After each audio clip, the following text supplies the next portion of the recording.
Greetings, everyone, and welcome to another episode of the Critical Podcast. My name is Jimmy Good, and I'm but one of your hosts. And joining me, as always, my go-to podcast compadre, Mr. Joe Lever. Joe, how you doing, pal? I'm doing fantastic, Jimmy. Oh, that's very good. New year, new me, you know what I'm saying? That's well, after it, huh? I don't know. People say that, but it's just a number, people. All right, it's whatever. It's like if you're not going to change in the last year. Regardless, let's not do an existential crisis moment, right? At the beginning of the show. Anyway, thank you to all of our Legionnaires who are joining us once again. And if you are new to the show, we talk movies, games, TV shows, cookbooks occasionally. But today we're going to start off with something a little bit different. Yes, we're bringing back an old segment, Which Animal Am I? So this is how it goes. Yeah. By the way, this week's episode brought to you by Canada Dry Ginger Ale. Crisp, cold, refreshing. Canada Dry. Canada Dry Ginger Ale, the biggest supporters of animals. I don't think that's probably true. Anyway. It's all natural. Don't think that's either. Okay, anyway. So basically what we do, and what I do, is I'm going to give Joe a couple of facts about an animal, per se, and he's going to try to guess what it is. I'll try to give him better facts, kind of more specific ones. We'll be vague at first, and then we'll see how he does. All right, Joe, are you ready for this? I just confirmation, not just whatever. Born ready. Okay. I'm excited for this. It's been a while. All right. So this might be really simple for you, but it might be really hard. But let's see. This animal. I am this animal. I am an human. That's very good, Joe. You did it. Good job, buddy. All right. We're moving on. No, I'm an herbivore, standing anywhere between 4.5 to 6 feet tall, and I am known for my pointed upper lip. What am I? A rhinoceros. Joe, I'm going to ask you to be a little more specific. Am I a specific color, or is there a color associated with my name? This is the Irrawaddy dolphin situation all over again. No, I'm just kidding. I wouldn't do that to you where you're like... Are you a white rhinoceros? Joe, I'm going to give you another hint. I am located in Africa. Are you a black rhino? That is correct, Joe. That is correct. Very good. Very good job. Mm-hmm. Thank you. What gave it away? The pointed upper lip. I'm like, pointed upper lip. Triceratops. I mean, closest to a Triceratops modern day. Rhino. Very good. Mm-hmm. They're all but extinct. There's like, what, how many left? Yeah, right now they're critically endangered, which is really, really unfortunate. And that makes me really sad because these creatures are very cool. Yeah. I don't know how many there are left, to be honest with you. But good on you, humans. I will say, yeah, I was going to say, that just reminds me, it's like the worst possible species on the planet, once again, goes to humans. But so I want to give you guys the differentiation between show for that. Yeah, between the white rhinos and the black rhinos, they're actually both considered gray, which is kind of interesting. The difference is that upper lip.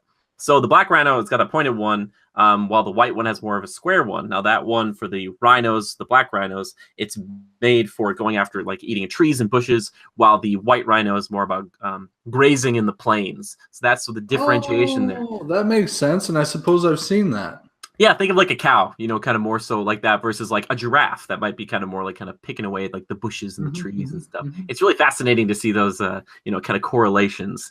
And, yeah, just something I wanted to bring up. But yeah, unfortunately, like you mentioned, Joe, they're hunted to near extinction because of their horn on their head. They have two on their head, and the predominant one, unfortunately. Apparently, it says here that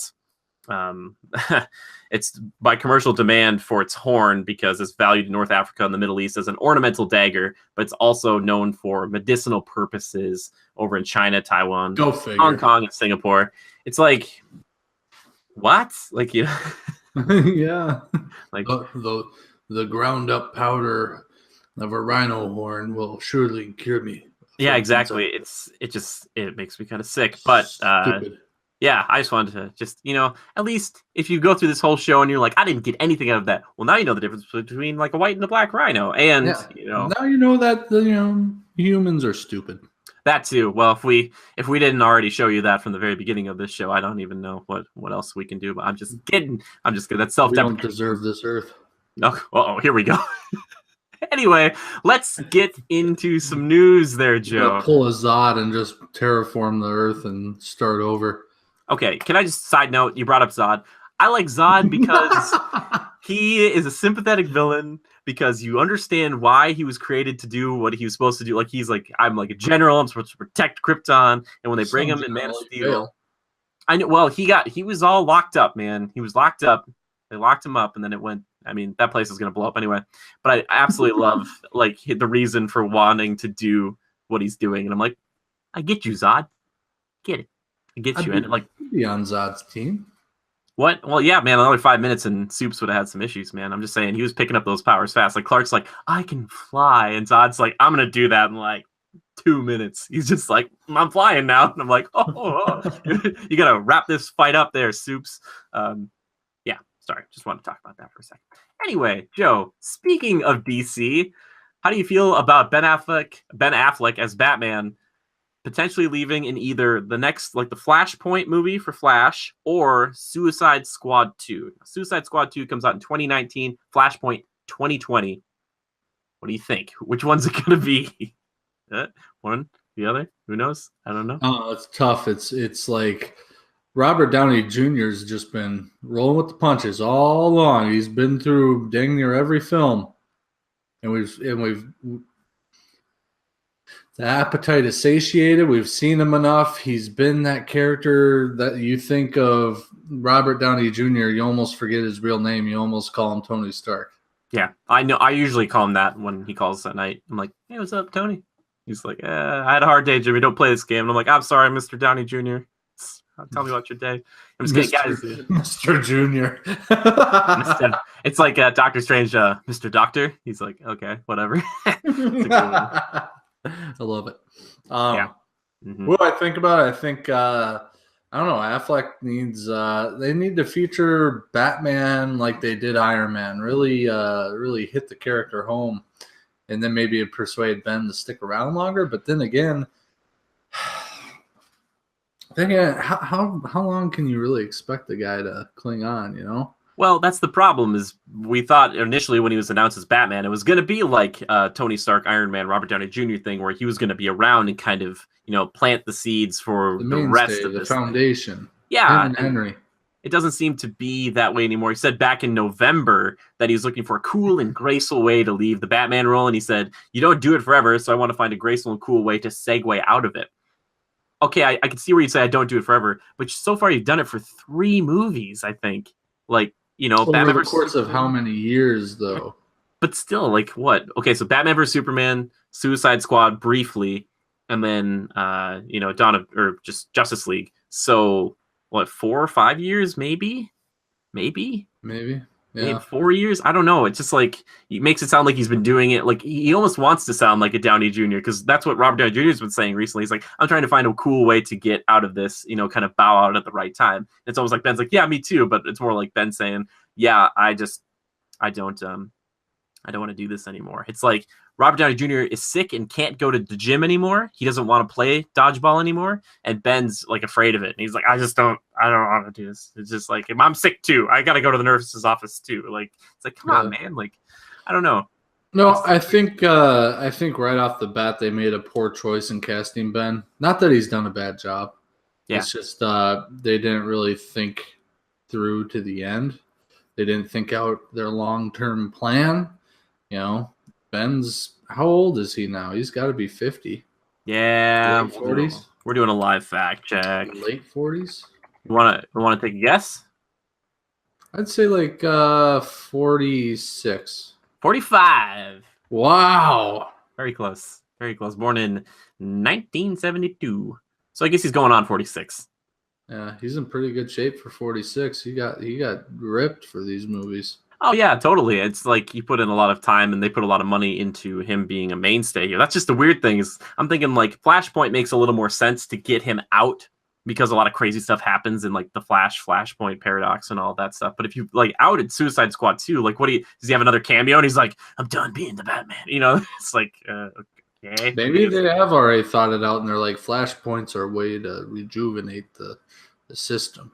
Yeah, well, there's also that rumor going around that Jake Gyllenhaal would be the replacement for the Matt Reeves standalone Batman film, which I think would be fine. I know we maybe have mentioned this before. I think he would be potentially a good, actor for the role. He almost seems like to me more of like a Nightwing, like a Dick Grayson, like grown up, not necessarily like a more grizzled older Batman, which they've kind of been pitching so far. I'm not sure. It's kind of crazy. And then after that video you sent me about Margot Robbie recently, where they're like, so this next Harley Quinn movie you're making, is it going to be Gotham City Sirens, Suicide Squad 2? And she's like, it's something completely different. I was like, what? Unrelated, like separate universe. I'm like, what are you guys doing? Different Harley Quinn. Like, what are they doing, dude? Yeah. What are they doing? I mean, basically, DC's just set up to fail. We might see some cool stuff here and there, but it's not going to be a congruent relative universe all in one. It's going to be a bunch of piecemeal bullshit. It's going to be worse than X-Men. Yeah, well, that's the thing. It's like, whereas X-Men tried to kind of play like a consistent narrative through like the last movie you saw. Like if you saw the one before the newest like movie, you're kind of like up to date. This is just going to be like, well, this Joker is also a different Joker than the one we have over here. It's like, I don't think it's going to play out super well. It's stupid. Yeah. It just seems dumb. And at this point, I'm not really sure what they're going to do with Batman. It sucks that he's going to go away because I really like Ben Affleck in this role as this character. I thought he's really good. He's doing a good job. But a lot of people criticize his performance in Justice League as kind of phoning it in. I thought he still did an okay job, but he didn't seem like he was super hyped to be there. Like he's kind of like, yeah, I'm here. Yeah, and it's sad too. You got people like Gal Gadot. You've got Jason Momoa. And then you've even got I always forget the guy's name that plays Flash, and I don't know the guy's name that plays Cyborg. Ezra Miller. Yep. And I don't know the guy who plays Cyborg. Either way, you got a bunch of I mean, what is Gal Gadot? She's like mid-30s, early 30s? Ray Fisher is his name, and Gal Gadot is 32. Wow, nice. Dang. Yeah, so you have her. She's younger. She can really build a role like this and capitalize on it and turn it into something great. And let's face it, she already has. And then Jason Momoa, I feel like he's got to be mid-30s for sure. But he's like gung-ho about this whole thing. Like when he gets a role, he embraces it tenfold. Like, done deal, and he would see something through to the end or till it didn't exist anymore, and then you got two young guys that they're in career making roles, right? Yeah. So you've set up everything perfectly, and then you've got this 45-year-old Batman, a guy that's he's made it already. He's a big name. You really didn't need to cast him in that role. You could have kind of picked another Henry Cavill. Sure. Somebody of that nature, and you could have made this universe, and it probably would have been even more appealing. I like an actor that I don't associate with other things, but yeah, well, I know there's rumors like Armie Hammer, the guy who did Lone Ranger, would have potentially been that, but they also kind of was a 2-for-1, if you remember, because he was going to direct Batman, the standalone Batman film, and then he was also going to star in it. So I think that was the thought. It's like we base our world around like a really well-known actor and director, so that way people say like, oh man, like this has got some staying power comparatively to the MCU, which is more recently getting like these bigger well-known directors and more people interested, bigger actors in them because of their success. Does anybody worry? I mean, the Avengers started off great with Joss Whedon or whatever, Oh yeah, I'm not saying that he was a bad director. I just think that like having like a really like a critically acclaimed director, kind of like where Ben was at, especially after doing Argo and some of those other films where people are like, wow, this guy's so good and he's going to do like a Batman movie. That's going to be interesting to see. Whereas with like kind of the Whedon stuff, we all kind of knew what was, a little bit more what probably we're to expect, even though the success of that film was, I think, not necessarily unprecedented, but like it's like the Avengers, like when they first started building that team, it was like, who the heck are the Avengers? With Justice League, it's like, oh yeah, Batman, Superman, Wonder Woman, and now it's like we have that, but it's like kind of like meh. But like the Avengers, people are like, oh my god, Avengers, but it's like meh. So it's like if you build up to it, they would have built up to this in the same way with like the Batman standalone film, which we still don't necessarily. It's what I'm reading here. We don't have script. We don't have, we don't know our main actor yet. Like, it's still like really up in the air, which is really too It's bad. just going to be jarring. Ben Yeah. Affleck pulls out. It's going to be jarring. It's going to be like, that's not the Batman I saw in the last one. What? Yeah, that's why I think Flashpoint's the best way to do it. Because like Suicide Squad 2, we have no idea what that one's going to be like in any stretch. I hope they really scale it back and they don't do like a world-ending threat. Like, because I don't think the Suicide Squad belongs there. But I also don't think that's a good place for Batman to leave unless they hunt him down and kill him. Which I don't know if that's happened in the comics, but that's one way to get him out. Yeah, it'd be like, yeah. Or here's the problem: is they just set the foundation for Justice League. Like they just created it, the tables there and all that. You still have, other members to show off, etc. So, I mean, you got your mains, but like, are you ever gonna see some of the other characters? Oh man, I always have trouble with the names. But you got like the Egyptian guy with the helmet.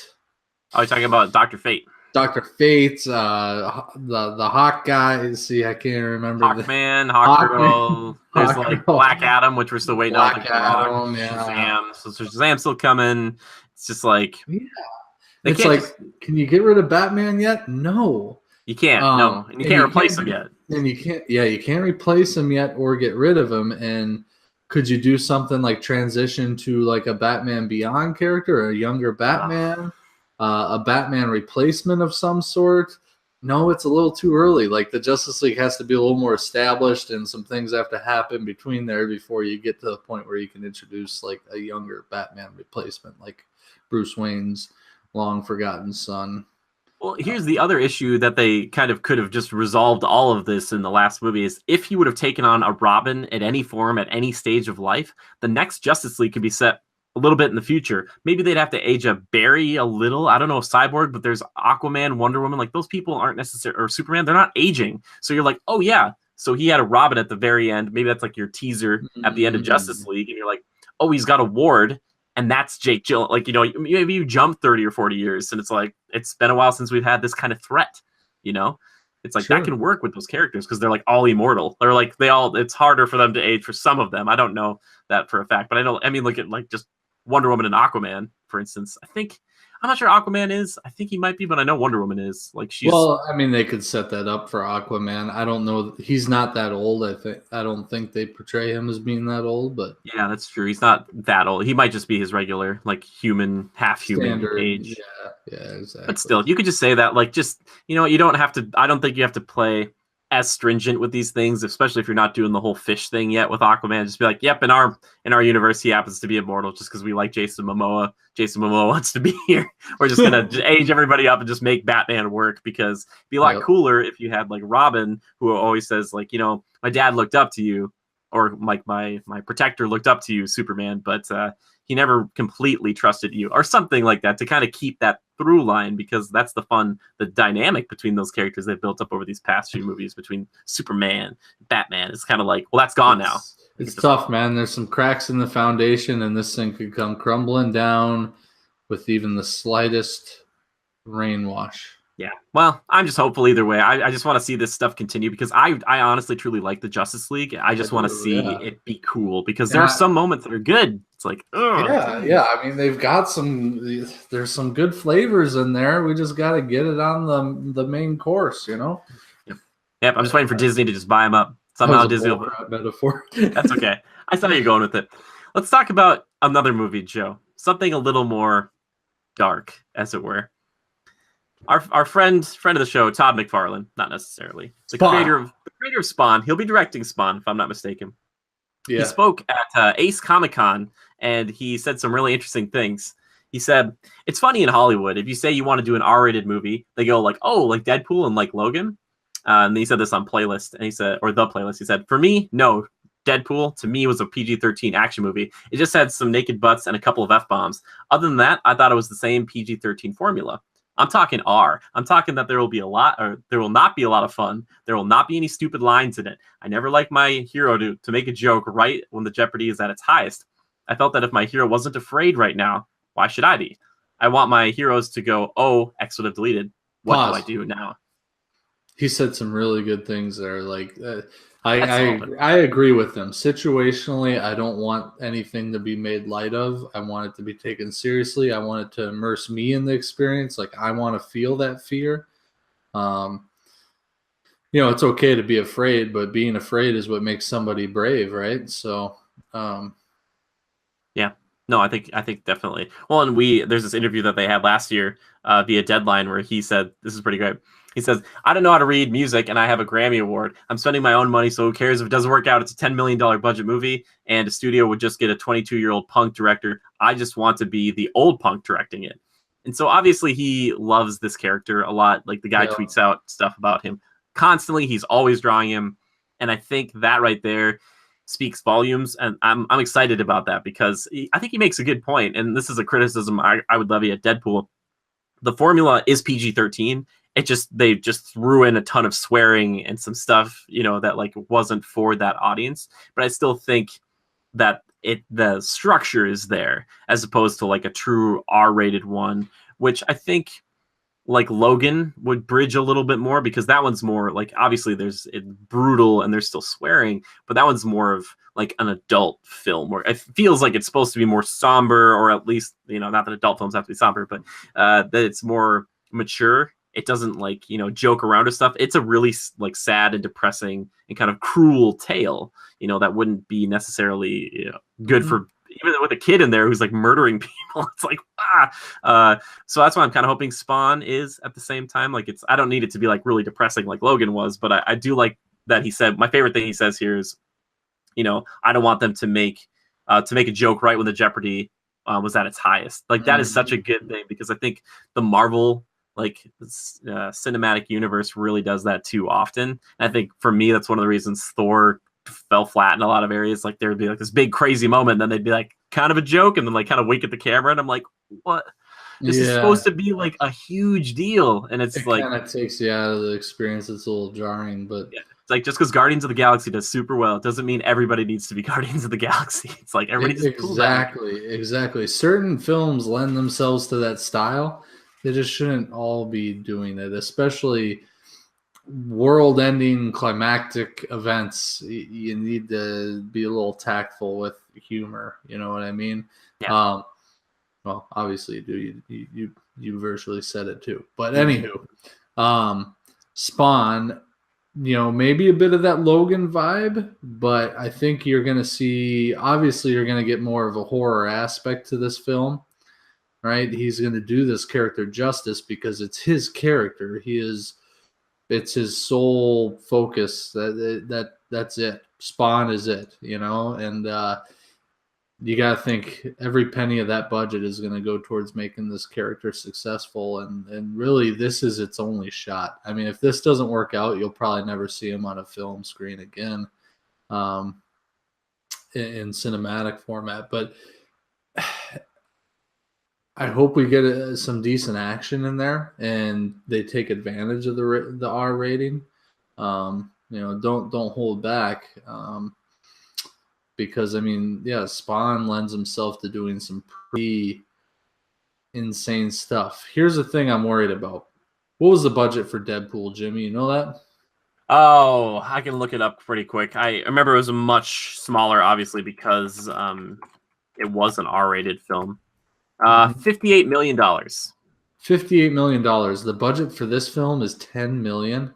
That's what he's saying right now, but that could potentially change. Because like Yeah. you're right, that does. I was thinking about that too. The thing we have to consider though, first off, I don't know if Ryan Reynolds took like a big pay cut because I thought they talked about that too, but I don't think they're casting anybody huge as Spawn himself. Good. So I think that's going All to the take away. better. Yeah, I agree. Like with superhero stuff, I'd rather give a shot to somebody who's like a no name, quote unquote, and also that just saves a ton of money because you're like, I don't have to like get a Ben Affleck, and be like, man, we got to pay this guy a lot of money to stick around. So it's like Spawn. They're like, hey man, you could be Spawn for one movie. If it works out, great. If not, that's okay. And you're like, okay, So Yeah. we'll see. Yeah. Plus the action set pieces, there might be kind of few and far between. I'm not sure if they're going to kind of go off of like the old like Spawn where he's in an alley kind of taking out mob people. Sure. So it's a little easier, and you don't need as much money to shoot it and make it believable and realistic. But all I can think about is for Spawn, you need CG. And the old Spawn was, I just looked it up here, 40 million, and I'm not sure if this is adjusted for inflation or whatnot, but Yeah, you're you totally gotta right. think they're gonna need 60, 80, maybe even 100 mil if they really want to do it right. But Yeah, and that's the thing is I'm not sure if it's his $10 million then it's being matched or whatever else. But once we start to maybe see, that was his personal budget. Yeah, that may make sense because he says it is my money or whatever. But well, they don't have to pay a director either because the director is like, I will pay for it. It's like, oh, that's kind of two birds, for with one there you stone go. for a good chunk of it at the very least. So I'm hopeful and I like what he's saying. I just wish that like I'm scared that you're right that the budget's going to be a problem. Like they're going to come into it and it's going to be like a cool idea, cool concept, and like a great Yeah, feel to the movie, and it'll look like crap. the biggest step it takes is to the Sci-Fi Channel. Yeah, they're like, we're going to be running on Sci-Fi Channel always, 24 hours a day.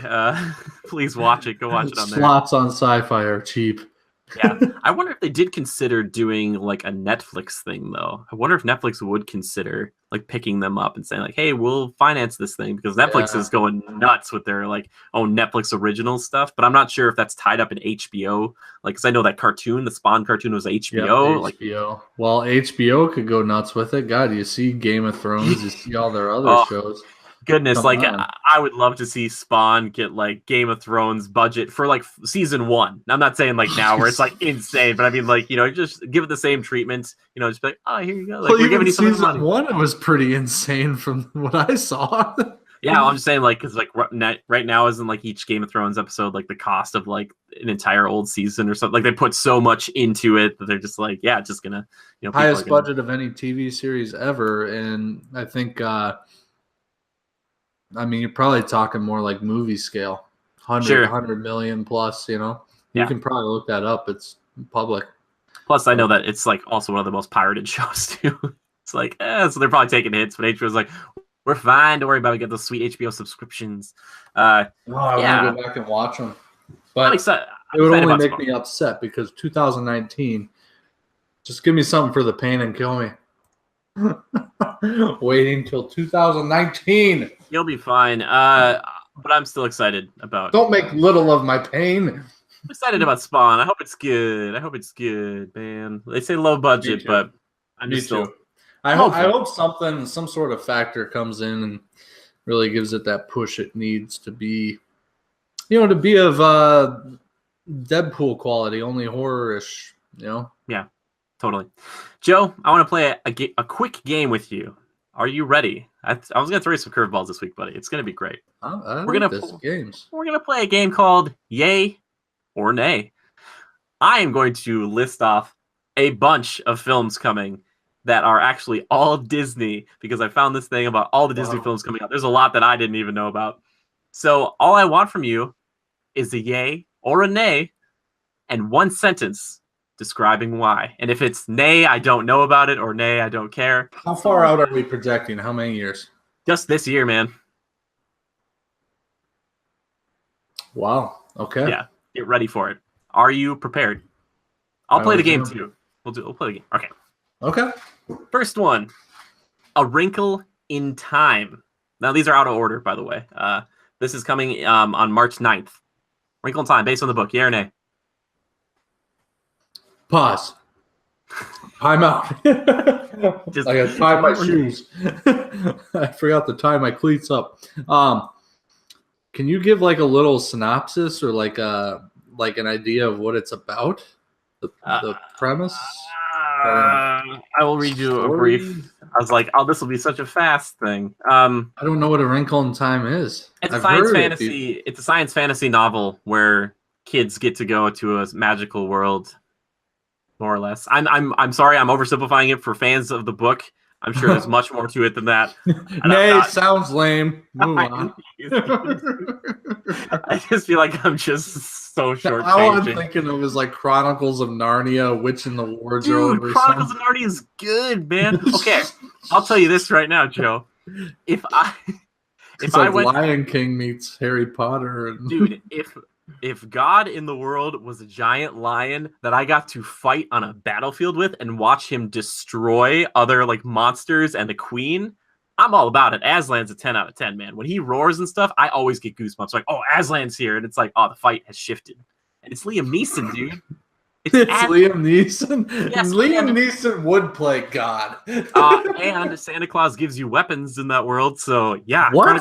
Santa Claus? Yes, he does. It's so cool. Santa Claus is in that world? Yeah, dude. It's messed up and great. And he was a friend of Tolkien. So, how dare you? Anyway, we're moving on.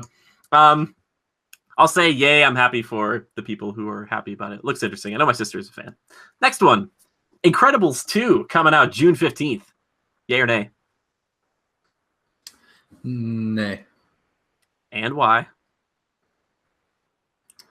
I wasn't much of a fan of the first one. The only thing I liked was the, honey, where's my super suit? I'm going to say yay because The Incredibles is the best Pixar film ever. It's so good. It's the only one that gets people right, people correct, and it's a better Fantastic Four film than any Fantastic Four film before it. No, sure. There are credibilities to it. Black Panther opening in theaters February 16th. Yay or nay? Yay, the suit. I say yay, and it's about damn time. Ant-Man and the Wasp opening on July 6th. Yay. Because of the actress playing the Wasp.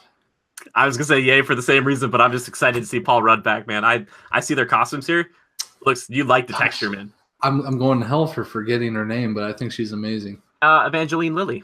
Yes. I hate her character in The Hobbit, though. I don't care. I could just watch her on The Hobbit and be okay with it. Wreck-It Ralph. Wreck-It Ralph 2, November 21st. No one gives a shit. Move on. I'll say... I wasn't a huge fan of the first one. Yay or nay? You got to stick to yay or nay, Joe. So you're saying nay? Nay. No one gives... Oh, God. All right. Yay. I'm interested to see what they do with breaking. Are you going to say nay ever? Yeah. I will eventually here. Did you? Okay. Oh, rough. The Nutcracker and the Four Realms opening November 2nd, 2018. What? Nutcracker and the Four Realms? Hey, I saw the Nutcracker, the play. Good stuff. It's a classic. Ala Clara it's live action, wants a key, a one-of-a-kind key that will unlock a box that holds a priceless gift from her late mother, a golden thread presented to her godfather. Nay. Nay. Can't do it. I can't do it. I'm with you. Nay. I'm passing on it. I'm interested. Sure, maybe it'll be good just from the description. Not my thing, anyway. Mary Poppins Returns opening in theaters December 25th. Nay. Because Mary Poppins, I don't really care. I'm sorry. I'll say nay because I feel like they're just going for the live action stuff right now. It's like, whatever. Sure. All right, Joe. How about this one? You can't ruin a classic by trying to remake it. I'm just kidding. Avengers Infinity War opening May 4th, 2018, baby. Just because I'm bitter that DC can't get their shit together. Nay. No, I'm just kidding. Get out of this podcast. No, hey. Marvel has set it up right through and through. Every film that they've done has culminated to this, and if you're not excited, I don't think you're a human. So, yep, I will say yay. 10 years, culmination. Let's go. Apparently, there is a Christopher Robin movie coming out. Yay or nay? Yay. What? I was the biggest fan of Winnie Pooh as a child. Loved Winnie the Pooh. I'm going to say yay. I think Ewan McGregor's involved in this too, so that makes me excited. But I like Winnie the Pooh. I think it's just like a jolly... I've always thought like Winnie the Pooh, Mickey Mouse, and like Kermit like should hang out. They're like the respective like main guys. Like Winnie's always the chill. Kermit? Yeah, dude, Kermit. The Muppet? Yeah, he's Disney. Ooh. Yeah, what's wrong with you? Yeah,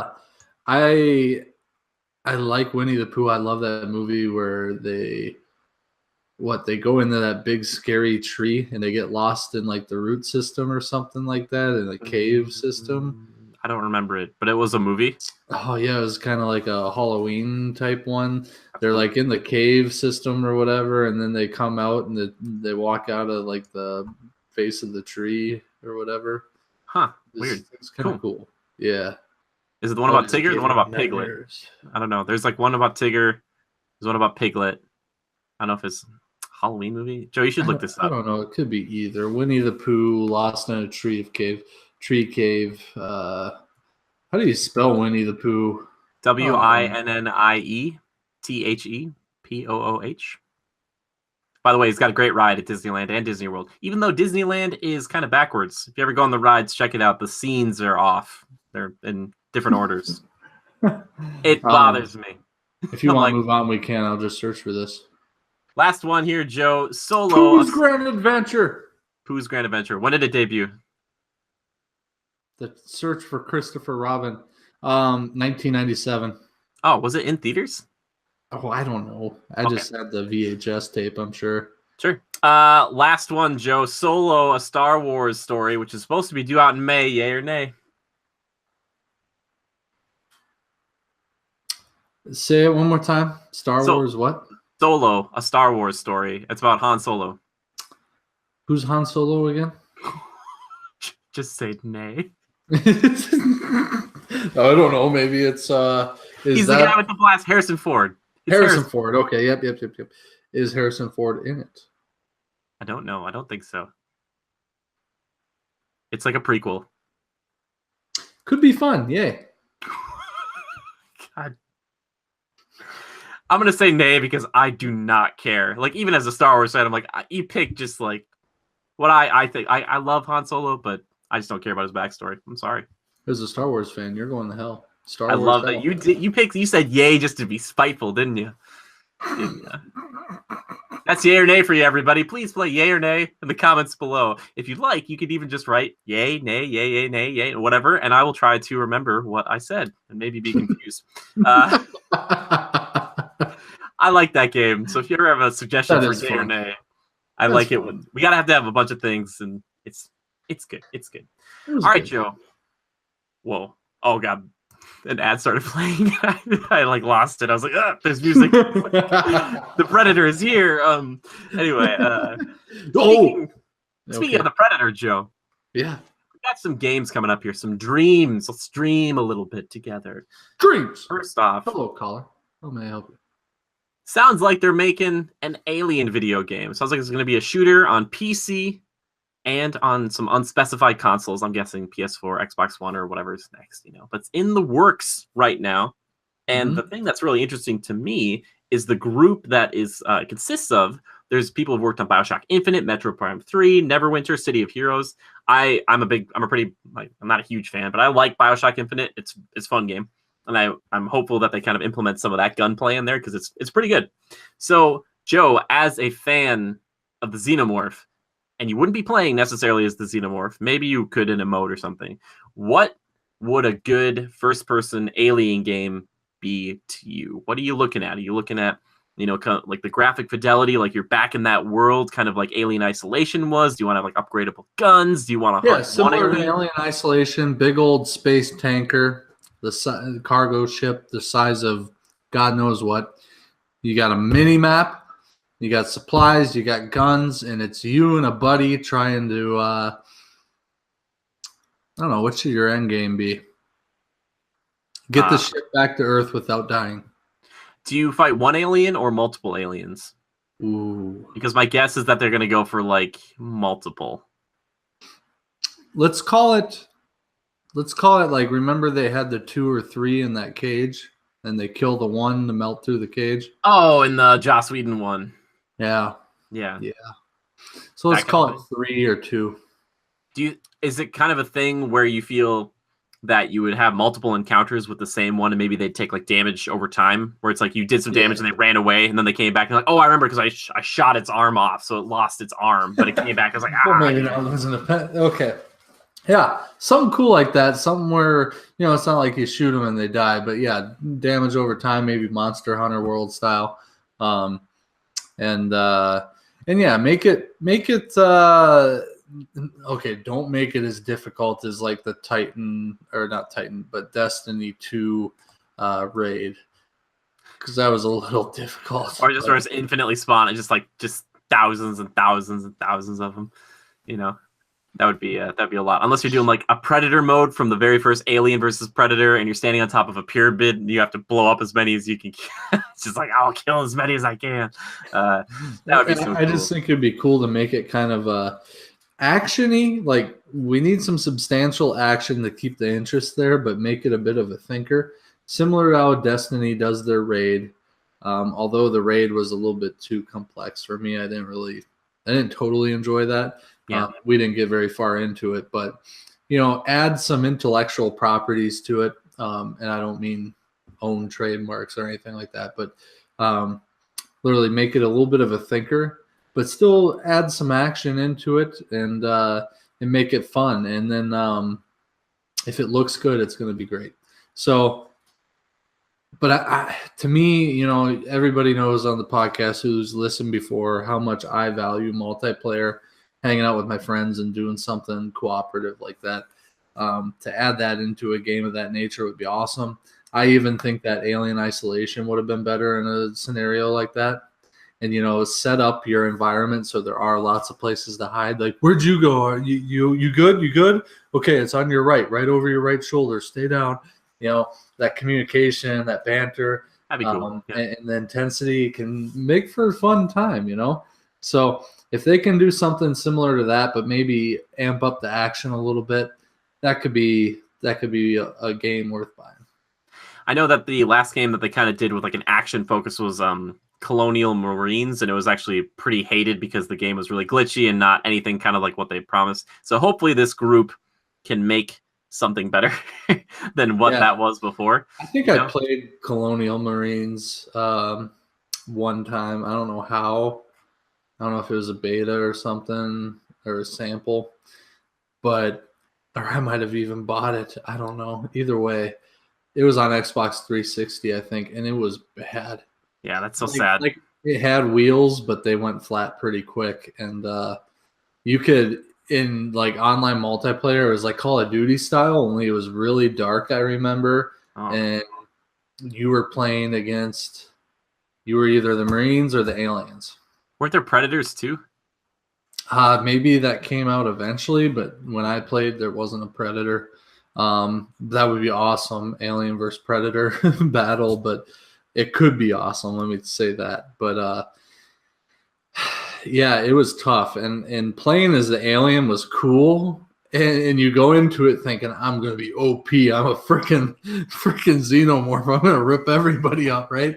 No, it was tough, and I played it for 5 minutes and it was over, and I think connectivity really sucked. It wasn't like you queue up Call of Duty and it's a sure bet, Yeah. So.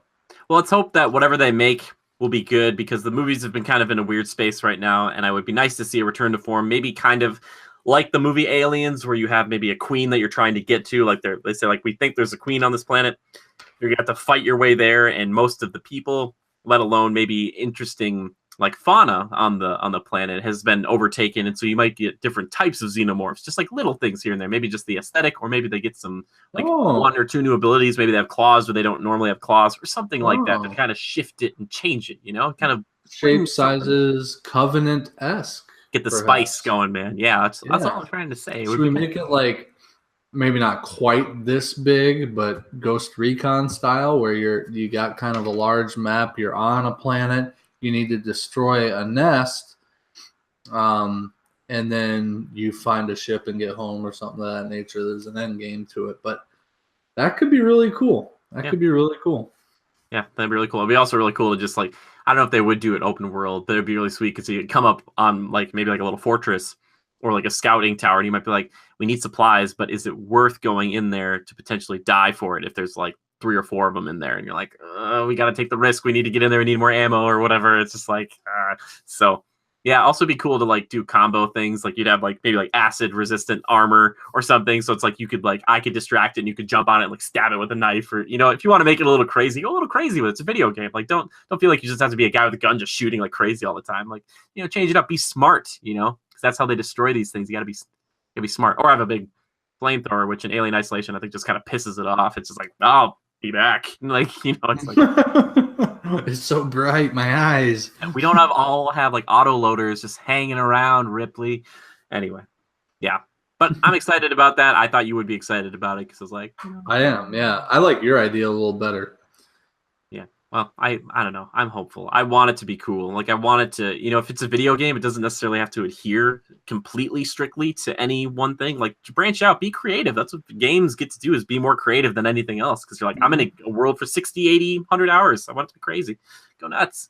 I'm saying. Or instead of human alien interaction, alien on alien, let's bring in the predator. Yeah. Huh? Well, you and your co-op buddies, you're the predators, and you're in a hunting party, and you're trying to prove yourself. Yes, dude, you're finishing my sentences for me. Dude, this is awesome. Yes. Oh my gosh. You're trying to prove yourself to your clan so you can go back and get the mark of the xenomorph on your forehead or whatever. Oh my gosh, that'd be so cool. And your buddies are there to exterminate a nest of xenomorphs on a particular area on a planet. And there's like 4 of them. And they do like cutscenes where they have subtitles just once in a while, where they're all sitting around a campfire and they're talking. They're like, I killed this many. It'd be like, well, I killed this many. It'd be like, I respect that you killed this many. Like it's like clicking. Mine was bigger. Yeah. They'd be like, brothers, yes. Oh man, and that's why you could survive multiple alien attacks, because you'd be like, yeah, I'm like, I broke it off and I just bandaged it up. I'm a tough predator with cool tech and stuff. You could go crazy with the weapons then. You don't have to adhere to just like the sensor gun. It's like, ugh. Yeah. So listen up. Who is this developer again? Let me check. This is Cold Iron Studios. Cold Iron Studios, listen up. We just made your game for you, boys. Yeah, you're welcome. If you want to send a check to us, the P.O. box is in the description below. Or just have us over sometime. We'll talk about the game. We'd love to have you on the show. It'd be great. It would be cool to go to a studio like this, Joe, and have like a live a full scale like replica of a xenomorph. You'd be like, oh. I'm way ahead of you. I already looked into it. Oh yeah, they cost a lot. Yeah, I almost bought one of the xenomorph queen 2-scale statues, or what do you want to call it? It's too expensive, Joe. You don't need it. You don't need that model. You don't need it. Yes. All right, Joe. Well, while you're looking that up, I want to talk about one more thing here, because I know I'm not looking anything up. What are you talking about? Definitely looking something up. I know you're looking something up because I can hear you clicking away. So speaking of Dream Games, it sounds like Microsoft is reviving a franchise that's kind of near and dear to my heart, a little bit more so because of my family who loved it too.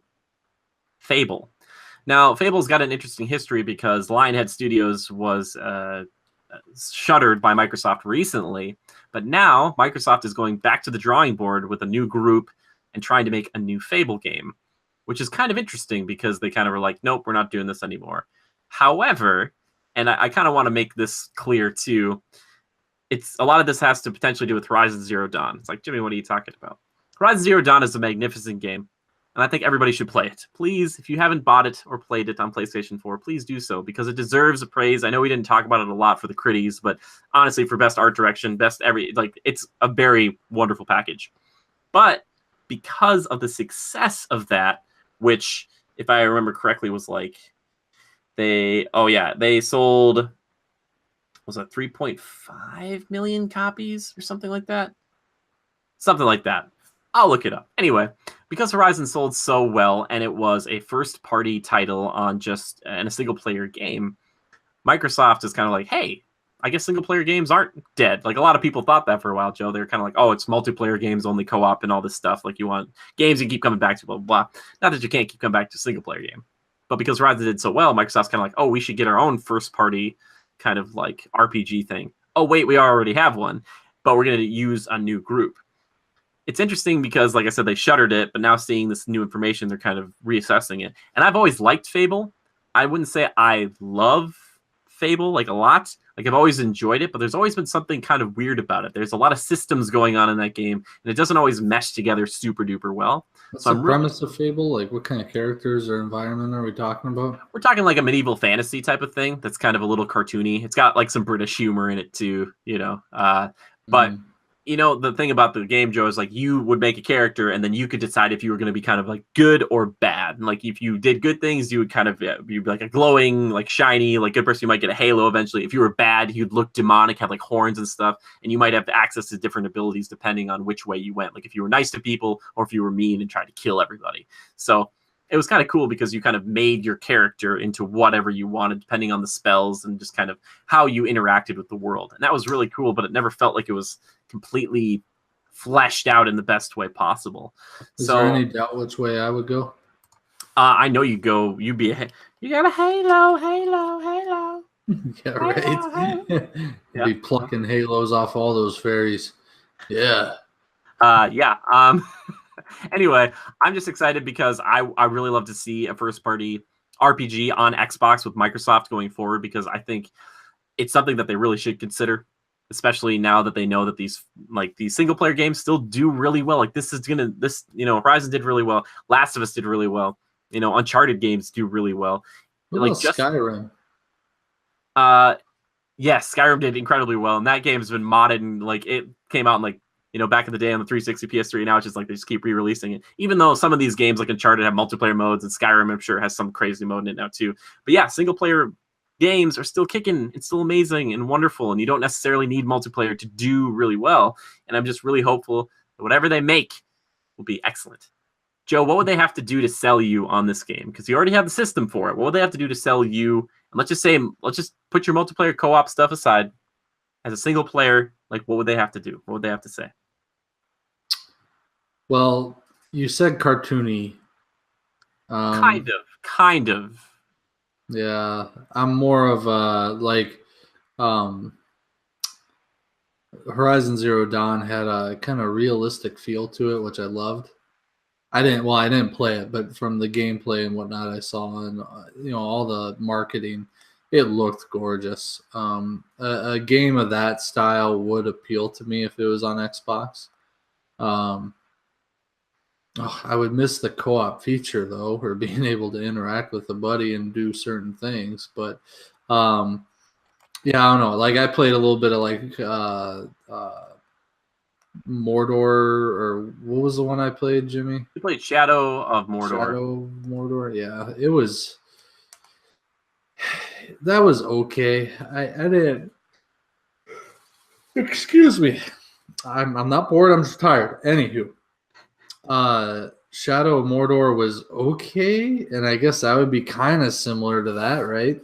The style. Kind of. That's a little bit more like an Assassin's Creed type of situation, even though Assassin's Creed Origins is pretty different from that. Even still, Yeah. I just I got a little bored of it. It didn't quite float my boat. I don't know. What would it take for me to stay interested? I thought Horizon Zero Dawn was kind of a ticket for me. I thought it looked interesting. I liked the art. I liked the animal design or creature design, if you will. So I don't know, if something of that vibe got out there, I think I'd be interested. I also like the idea of like a medieval knight vibe. I think it could be fun. I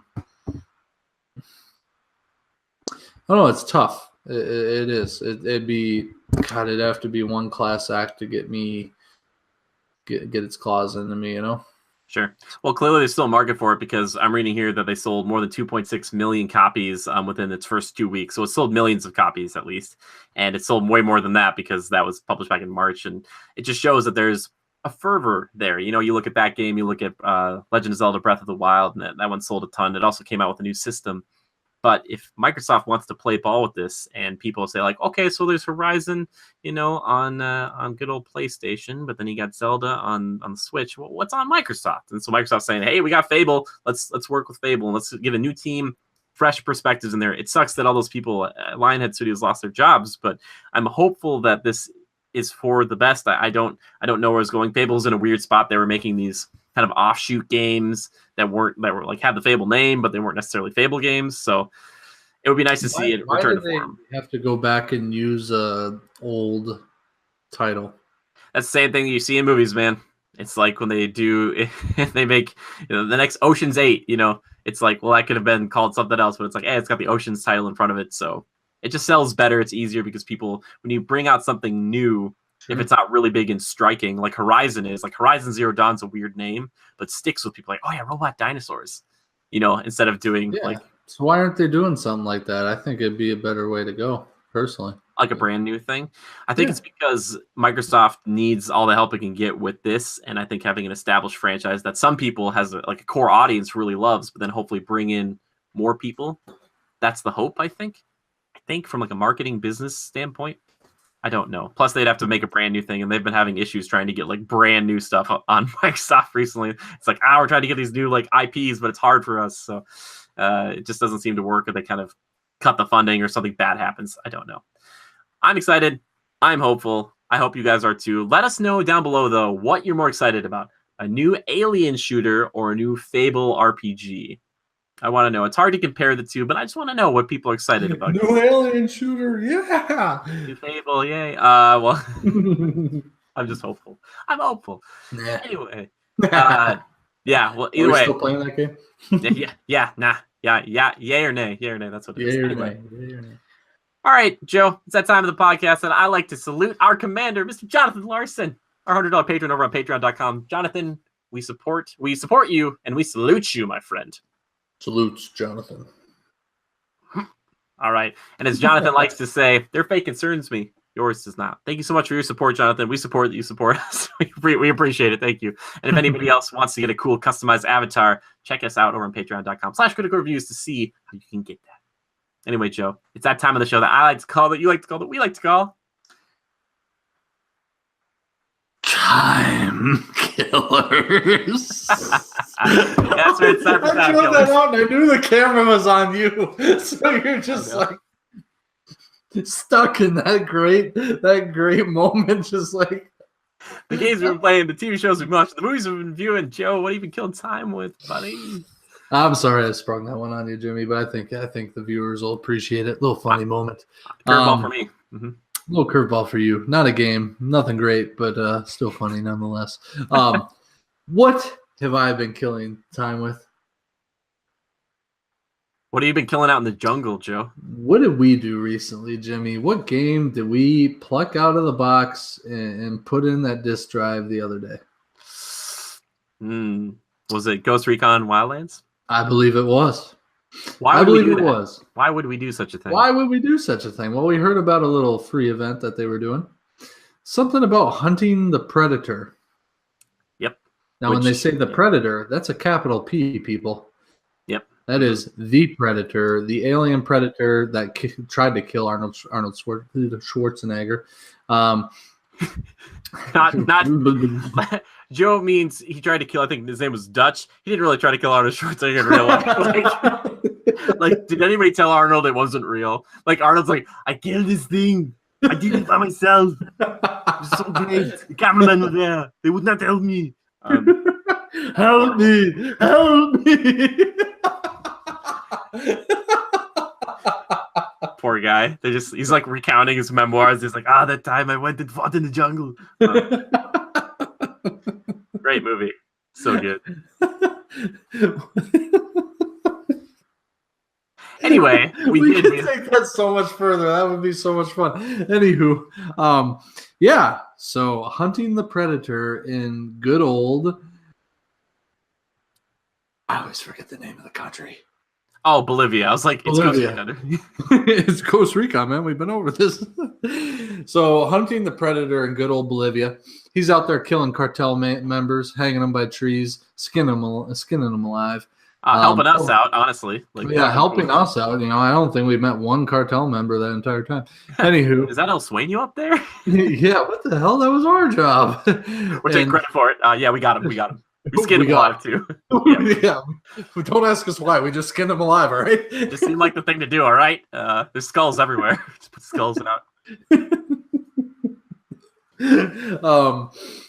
Don't mind all the dead bodies around him. Those were people he killed before we got here, we swear. Yeah, it was cool. I wish it would have been longer. The only drawback was that it was short. It was difficult, right? Yeah. Difficult, which great, it should be. I thought it was going to be drawn out a little bit longer, maybe take place over a larger larger bit of acreage, but it was pretty close to the breast and pretty quick. So you start off by, you proct it by going to a point on the map that is in the shape of the triangle that the shoulder launcher normally portrays when it lasers in. Oh, was that it? Because it just said like find the girl. Like, yeah, because I had already procted. I found that symbol on the map. I was like, that's got to be it. And so we went to that point. We found the girl that had rumored to have seen this creature, and she had a couple dead people around her, and she said, "Oh yeah, the jungle, it came alive. It killed them, and it left me because it sensed I wasn't a threat or whatever, and then it disappeared. Yada yada." And so we're like, "Oh, okay, all right, and we're like, God, think the cartel did this, yada yada," and we're moving on, and we have to go explore like 3 waypoints, 4 waypoints, and we discover a little shrine it had made where it was skinning people, skulls with spines still attached, that sort of a deal. We found the people hanging in the tree, dripping blood. It was cool. It was all very graphic and kind of neat, and really went along with the Predator theme. And then next thing you know, the thing that we thought was really cool, and especially with the headphones on, the sound, right? You could hear the clicking, you could hear something run in the jungle to the side, and you're like kind of constantly looking like, it's over here. Wait, no, it's over there. And we're like turning thermal on and stuff, looking for it. Interesting enough, when it cloaks, you can't see it in thermal. Yeah, we saw its ship too, remember? Yeah, oh yeah, and we discovered its ship, and we're like, whoa, is that real? What is this? Get pictures, we'll send it to what's her name. She won't even believe us, yada yada. So anyway, moving on from that, then you have to go, you're hearing the clicking and stuff, and you kind of have a waypoint. You go to the big yellow zone and proc the final event. And finally, the Predator, you get the clicking and the running sounds, and you come up on the spot, and it's up there on a kind of a plateau in the jungle forest, and it's roaring up on a rock, and immediately you start shooting at it. And it's just a game of kind of cat and mouse from there. He's kind of cloaking, running around, and then he'll appear and try and target you to shoot you with his cannon. And you got to kind of hide. You got to kind of use the environment real well to hide, similar to how you would when you're engaging with the cartel. Took us quite a few tries, right, Jimmy? Just the two of us. It was a little hard. Yeah, it's tough because eventually got it done. Well, you had like a faster revive speed because you got like a medal for it too. But if he downs somebody, there's only 2 of you. It's like you have to be right on that person, or you have to like kind of position it so you're between him and a tree, hopefully, so I could revive Joe so he wouldn't shoot me while I'm trying to get him. Because it was like if one person went down, it was more difficult. If there were a 4-man team there, I think we would have done a little bit better because it would have been a bit quicker, and it would always been like, all right, one person's always like going to revive somebody, but 2 people are also shooting at it. So anytime it pop up, you shoot it and it would stop. Targeting somebody. Yeah. So I had a shoulder mount thing, and they had kind of like a mortar thing. It would kind of spin in and like trying to like hit the ground. But yeah, it was not. You're right. It was a free thing, so we couldn't expect too much. If you had to pay for this, I'd be kind of angry. But it was just this one. After you go to those 3 points that we talked about before, you go there, you fight this guy, shoot him a few times eventually, and then he goes down, and you're like, all right, you did it. And then as Joe was running towards him, I was like, Joe, haven't you seen the movie? And I just turned around and just ran because he just goes. He starts laughing. Well, I got a good view of it. Like I was like me to you away. I know we're really far away right now, but digitally, like you're right here on the screen. Anywho, I walked up to him, and he's doing that laughing, and he's punching in the code on his wrist, and it starts beeping. And I'm like, man, he actually looks pretty good. And then the beeping starts, and I'm like, running away. And big implosion type deal. And it was cool. It was right along with the movies, and his design was legit. It wasn't half-assed at all. And I like that we got a bunch of rewards for it. So yeah, it's the second good pairing. Mask and stuff, but yeah, like tattoo. But it's like the second good pairing we've seen Ubisoft do recently. They did the Mario and Rabbids thing, which is a bit bigger than this, but like seeing Predator in this world makes a lot of sense and got me thinking, man, I just kind of want to play this game as the Predator instead, or just have a mode where it's like you get all of his weapons and you're just like going after cartel members, and they're like, we don't even know what this thing is, and you just kind of like cloak and run up, just gut a dude, and you're just like cutting people down. That's what a Predator game should be. You realize that, right? Like Ghost Recon Wildlands, it shouldn't have been like a tactical drug DEA thing. It should have been the Predator shows up for his 10-year trip to the planet Earth on the hottest summer on record and kills a bunch of cartel members and eventually the leader. Yeah. That would have so been cool. Awesome. I hope that means they're testing the waters for something Predator-like, because I know the movie's coming up soon. It'd be really cool to get some information about like a strictly Predator game, because there's so much you could do with that. We're talking about the Alien game, being a first-person shooter, playing as a Predator. So all I'm saying, I want a Predator game. I want it to be great like this. I want it to be open world. I want to hunt people down. I want to feel strong, because in a lot of these games, it feels like the Predator is strong, but not to like the extent of using the environment like a Predator would, and just being this kind of force that people are just so terrified of. That's really what I want to get to. Like, I really want that to happen. But it was cool when we caught a glimpse of him up in the tree when we were on our way to the actual end fight zone. We kind of saw him in a tree at one point. I saw him on the thermal at least. And cool. I remember thinking, like, I know he's probably not running around, but because I had the headphones on, it'd be like that. And I'd be like, and then they start playing the music when you start fighting him, which is really cool, because it's like, oh, they really, for this free little update, they put a lot into it. Like, it feels like there's some, like there's some love put in there, and they're like, okay, like, and they give you stuff. It would have been a little longer, almost like another, like a more substantial story mission. I would have been all about it. Yeah. But it was more like just one story mission, one of the yellow missions that you would typically do, but kind of like a 3-stepper. But yeah, there was a funny moment when we were kind of working our way towards that end battle, and I have my thermal on because I'm like, he may be able to go invisible, but the thermal will pick him up, right? Yeah. It doesn't, but in my mind, logically, that's how it should work, right? So I'm like thermal imaging. I'm looking around. Jimmy's leading the way. I'm like, Jimmy's in the trees. I'm like freaking out, and I'm like, wait, it's not. Okay, that's kind of big. And I kind of walk. I turn the thermal off, and I step to the side of a tree, and sure enough, it was the sun shining through the leaves of the tree. I got him. And it does make you feel that way, because like you shoot at him when he's invisible at first, not knowing that he's probably like invulnerable to damage. But you shoot at him like they do in the movie, and you're like, I think I got him, and you're like, you didn't do anything. It's like, I wish we could have made him bleed and then have like chase the trail a little bit, like, oh, if he can bleed, we can kill it, kind of more of that, Yeah, I swear there was one moment where if he was invisible and he was standing still, you could shoot him. But the second he's moving, it doesn't really count. Because there was one moment when he was standing by the ammo crate in one of the many tries that it took us to get this thing completed.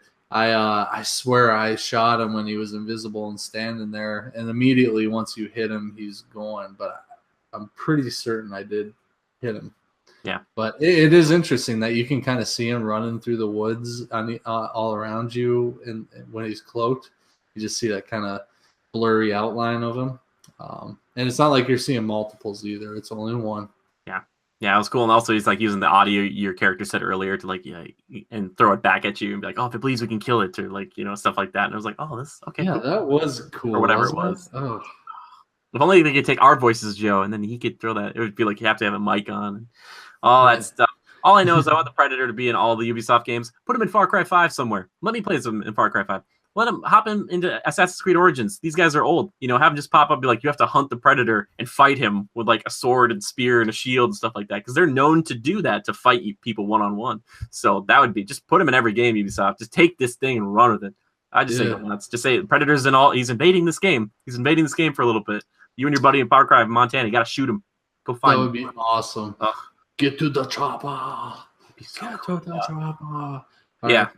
But anyway, that's kind of what the only big thing I've been killing time with, besides like Here's the Storm and Code Geass. Still, it's pretty much the same stuff recently.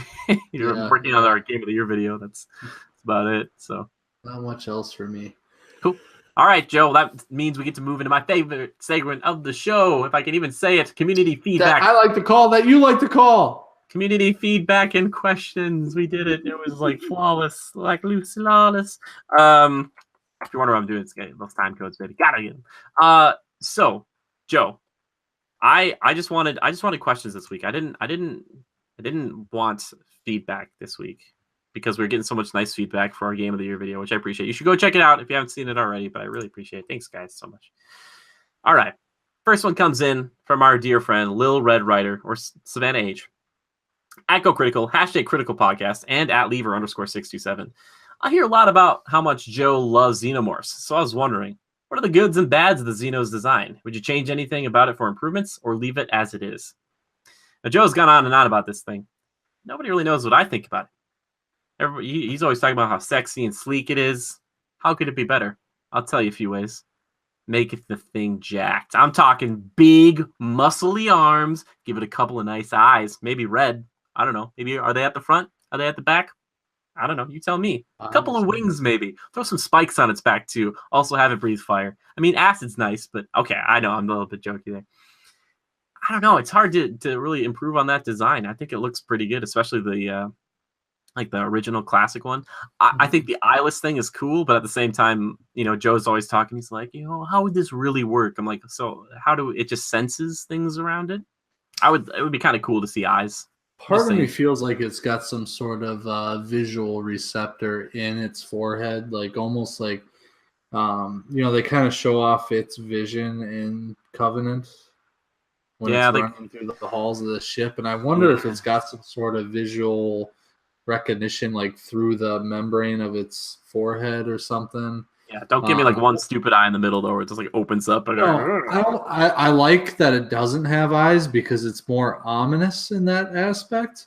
It's kind of like it adds to the unpredictable nature of the creature and all that, and you don't necessarily, what it's. There's just something mysterious about it. You don't really know what it's looking at. It's just kind of sensing, and it just adds that unpredictability factor in there. But maybe it's something similar to like a bad echolocation kind of a deal. I don't know, but it's just they still have eyes though, Joe. He puts 2 little eyes in the front. That's all I'm saying. It'd be kind of cool to see it with eyes once. It doesn't need to be like big eyelashes or something but like some scary freaking eyes, man. Like if it's staring right at you, I think that'd be really scary. If it was just like looking at you, I'd be like, ugh. So you know what it is, and I just thought of this. What it really is it makes it too relatable. I think the thing that makes this creature so out there and horrific and scary is that it's not relatable. The design is barely humanoid. If you add eyes to it, it makes it too humanish, too relatable, and almost, eyes, they always say eyes allow you to look into the depths of the soul, sort of a deal, Yeah, I didn't see anything looking back. It was just black death, and you're like, yeah, exactly. With this thing, there's no association to it. It's merely a killing machine. Eat, reproduce, that sort of thing. I like that there's no attachment to it in that way. Spoiler alert for Alien Covenant, they prove that it is very human-like because a little one gets out and does a little mime thing along with one of the androids. So we see it standing on its little hands. Yeah, that was bad. That was weird and bad. It can be a quadruped, it can be a biped, it has a mouth. I'm just saying. But I don't want eyes show emotion. You don't need emotion. Just show eyes on a xenomorph to show emotion. How about raptors? When you watch the raptors, Joe, in Jurassic Park, do they show emotion? They're just like, I've come to kill. Like, that's all there is. That's true. That's a good example. I wouldn't do it. I wouldn't do it to the xenomorph. Red eyes, baby. Crimson. Just like glowing. Just freaking people out. Where would you put them? Because that hood kind of comes down and around. Right up front. Right above the upper lip. So you would put them like right in the smooth crown of the dome? You got to put them somewhere, man. I'd say put them up front. If you put them way in the back, it'd be weird. It'd be like, hey, where are you? No, I know that, but would you put them in the side, like just under that ridge? Nah, man, right up front. Right up front. Right up front. I just want to see what it looks like. Somebody send your art in. I want to see the eyes on the xenomorph. I want Jorn, we have a job. Jorn's like, oh no. But everything else is cool. The goods and bads. I mean, there's not a lot bad about it. I think its arms are a little scrawny. I don't think they need to be like super big, but like it's like ripping people apart sometimes. I feel like sometimes if you gave it a good a good what for. I'm not saying I'd punch one because Yeah, well, what is it really doing? It's shooting its little projectile mouth and get rid of the projectile mouth. I'm not a fan of that. I know it's iconic, but I think it's like it comes up and then like opens its big scary mouth to show like a little baby mouth. Like I know it's supposed to probably be indicative of something, but it's just like that's oh god, shame on me for forgetting the name of the artist. H.R. Geiger. H.R. Geiger. Creep master of the world. Creep master extraordinaire. He designed Jonathan Davis's microphone stand. Oh, I know. From Korn. Anywho, they actually met with him to design that. It was pretty cool. But H.R. Geiger, his art style, if you ever go back and look at any material that has to do with the xenomorph or what the xenomorph is based on, you'll notice that it's very sexual. Yeah, well, I'm just saying, I say take that out because every time I see that, it just reminds me of, oh, this is a monster made by a human to be like weird and gross in that way. And that's what takes me out of it. Cause I'm like, this big thing comes up and it slowly gets close to you. And then it's like, and it's like, come on. Yeah. Like, I love the design of the jaw and the mouth and stuff, how it's like kind of like tendon like and attached, and it's got the saliva that it can't control. It's just always salivating. That's good. Just get rid of the baby inner jaw. Like how you love eat and stuff. The hiss that you get, and its jaw is a gate, you know, and then all of a sudden you get that. It's kind of like a projectile kill or like a spear, you know. I find it interesting and cool. It's already got that on its tail, man. It's got the spear, and it's got this huge thing that could. That's fine. I won't argue with you about it. I wouldn't change it personally, but I mean, you could probably do without it. Sure. Yeah. Change it. I say change it. Change it. Give it eyes. Change it up, man. Xenomorph's been around since the 80s or whatever. 70s, 80s. It's been around 70s. For a long time. Yeah. All right. Next question. A great question, by the way. Is that all? That's all. The goods and bads of it. What would you change?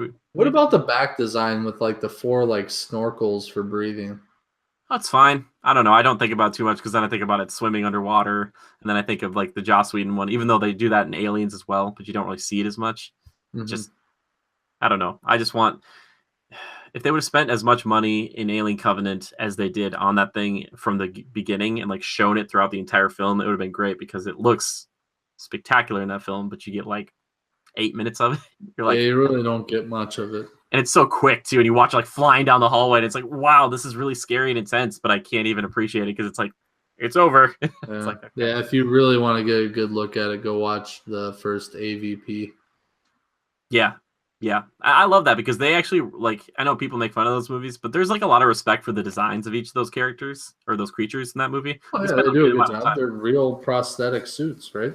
Yeah. I will just say, when they're facing off, especially, it's like when they do one-on-one, it's like, whoa, okay, this is. So let's do a little bit of time killing in the podcast. I'm going to keep it brief and short.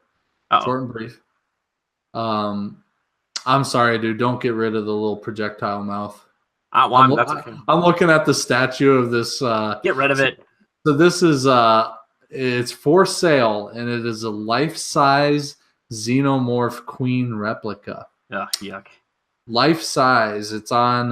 It's kind of put together similar to how you would see like a skeleton in a museum of a Tyrannosaurus or something of that nature. 16 feet tall, and it's selling on eBay right now for $75,000, or at least that's the current amount. Just put it as a wallpaper. You can look it up online. It's absolutely unbelievable. It's a design flaw, Joe, because that Predator in AVP grabs it by that thing and breaks it off, if I remember correctly. One of them does that. To tell. I'm just glad the Predators don't have that in their little mouth. Be weird. Predators have a weird mouth, though, too. Yeah, they do.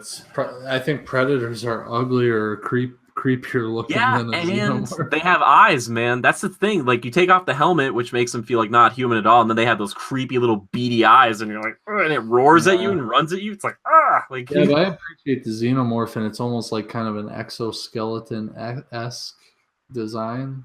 Sure. So yeah, I don't know, but this Queen Alien, holy man, that's unreal. Yeah. It's a sleek Unreal. It's design. I'm over not gonna 20 years fight you on old. that. Won't Stands fight you. upright. It's a Mint good design. condition. All right, I'm going to start a GoFundMe. I need to buy this. Good luck with that. It's so cool. So cool. Next Oh, and question. by the way, did you also know that you can buy a trophy mount from Jurassic Park of a Tyrannosaurus Rex head? I wouldn't want that because I feel like I hunted a T-Rex and that doesn't feel right to me. The only problem is it's like 5 times smaller than the actual movie. Yeah, fuck. So No.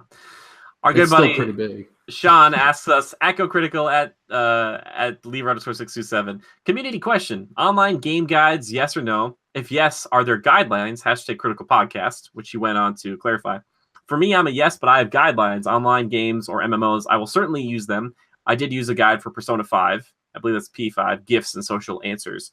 Joe, how do you feel about guides like book guides or online guides if you have a problem with a game for multiplayer stuff? Have you ever used any guides for anything like that recently? The only time I've ever used a guide was for the Game Boy Pokemon games, Pokemon Blue or something. Do you have a guide? Like, do you have a book guide like that at home? Because I would love to see that thing.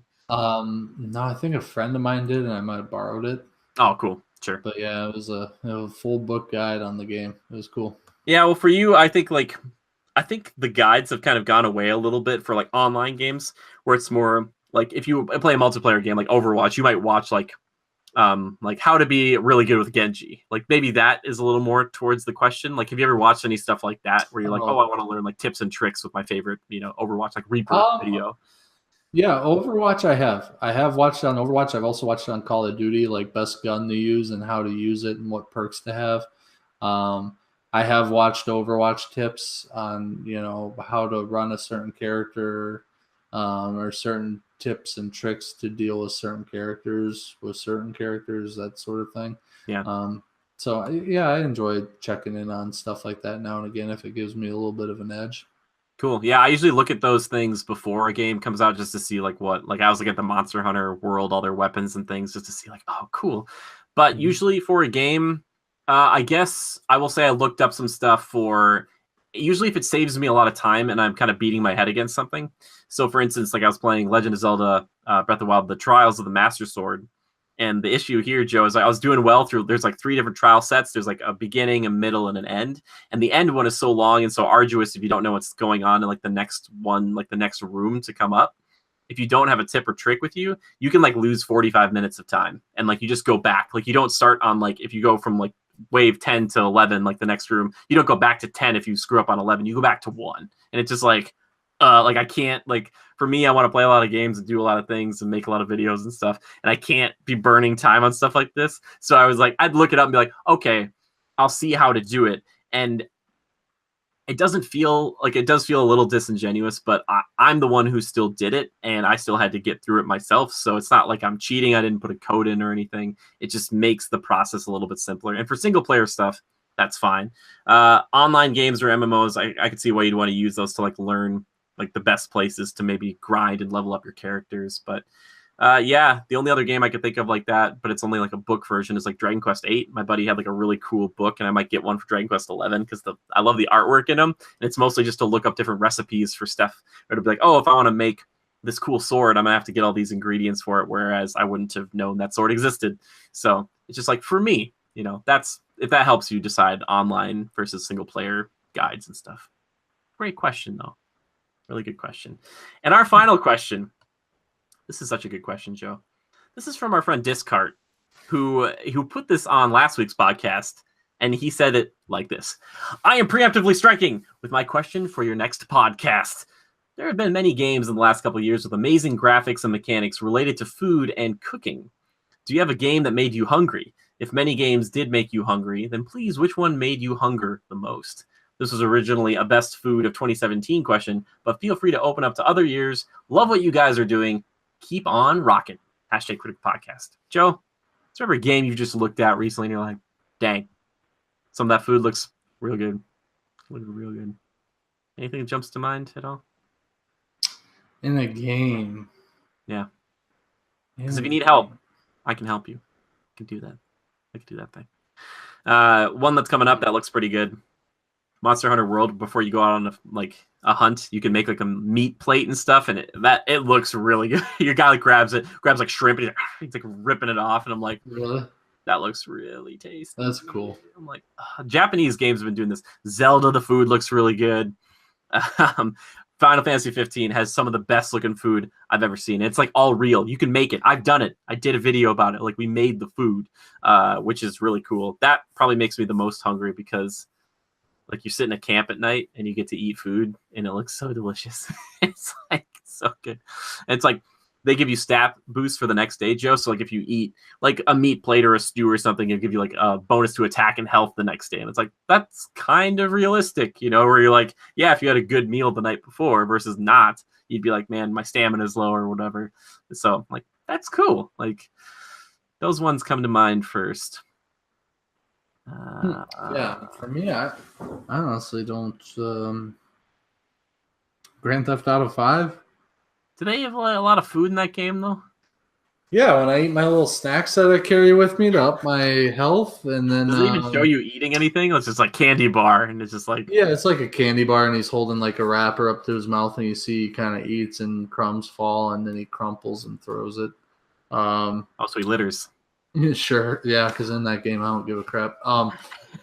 Then when I go to like the clubs, or if I go to my apartments, or my clubhouse, I can go and I can get a drink and I'll drink a shot, or I'll drink wine out of a bottle. I'll pour it and drink it. I mean, there's nothing very beautiful about it, but I guess that's as close as I ever really get. So yeah, well, I'm hoping Red Dead Redemption 2 has some really good looking food. Yeah, like you kill chickens or bison and butcher them and eat them. Yeah, cook them out over underneath the stars. A nice campfire. Yeah. Those are the ones that make me the hungriest, though. And some of these games, man, some of the food, Joe, is looking good. I would love to be that person and be like, yeah, I worked on the steak for Final Fantasy 15. Like, that was my biggest contribution. Took me a whole year to get it to look right. and I turned it in, and they're like, not good enough. And I was like, oh, no. Sleepless night after night. He's just like, it's like, what is the grain? What do you mean I have to think about the grain? And it's like, you cut against it. Oh, just that's a joke, by the way. It all looks great. Final Fantasy 15 food looks amazing. Looks amazing. Anyway, Joe, that's it for this week's episode. Thank you so much. We had a good time. If you ever have a question, everybody who's watching this, please tweet at us at any time. Just tweet the hashtag Critical Podcast. Make sure to put that in there so we know that's the question for this, because I'll just answer it maybe on Twitter just for you. If you want to tweet at our official account, it's at GoCritical, and that is capital G or capital C. If you want to tweet at me personally, I'm at JimmyGood013. If you want to tweet at Joe, you can tweet at Lever_627. That's Lever just like Beaver, only with an L. Exactly. And speaking of games, we do stream them here, typically Monday and Thursday afternoons, but some weeknights as well if we can, and the weekends. But we're over on twitch.tv/critical reviews. That's where you can hang out with us. We also have some archives of it over on YouTube. So if you want to get a feel for what that setup's like, you can see it in our CR Plays playlist, our Critical Reviews Plays playlist. Yeah. I want to thank a few people. Obviously, Joe, we'll get to you in just a second. You just hold your horses. But I want to thank This Is Dale for our intro, our outro music. And I also want to thank Joran Evers, the guy who does pretty much all the art you see here on the show. There's a few exceptions, but most all of it. He is excellent. If you ever want a commission done by him, it's a very fair price over at Jade Circle Art or at Niraj28 over on Twitter, or you can check him out on Instagram to see his work, and it's beautiful. It's gorgeous. It's so good. Also, if you want to support him and us at the same time, dramatic pauses, you can check us out on patreon.com/critical reviews to see how you can get a cool customized avatar like Jonathan Larson does, and see how you can get some things like this podcast a day early. Yes, if you're like, I need this podcast a day early, you can get it if you're a $5 and up patron. Our conscript level. Yes, we have different tiers and they have different names with them, and conscript that's the $5 and up. So, but Joe, like I said, thank you, sir. It's great chatting with you tonight, talking about Xenomorphs and Spawn and Superman and Batman. I hope you had a good time. Xenomorphs is a bad topic, man. That's a rabbit hole I could go down and get lost forever. I know, but I feel like I'm doing a better job of reining you in. I thought you did. You did a good job of keeping it concise, and we moved it along. We didn't just sit here and you're like, let's talk about the word xenomorph. Let's break it down. You're like X-N-E-O.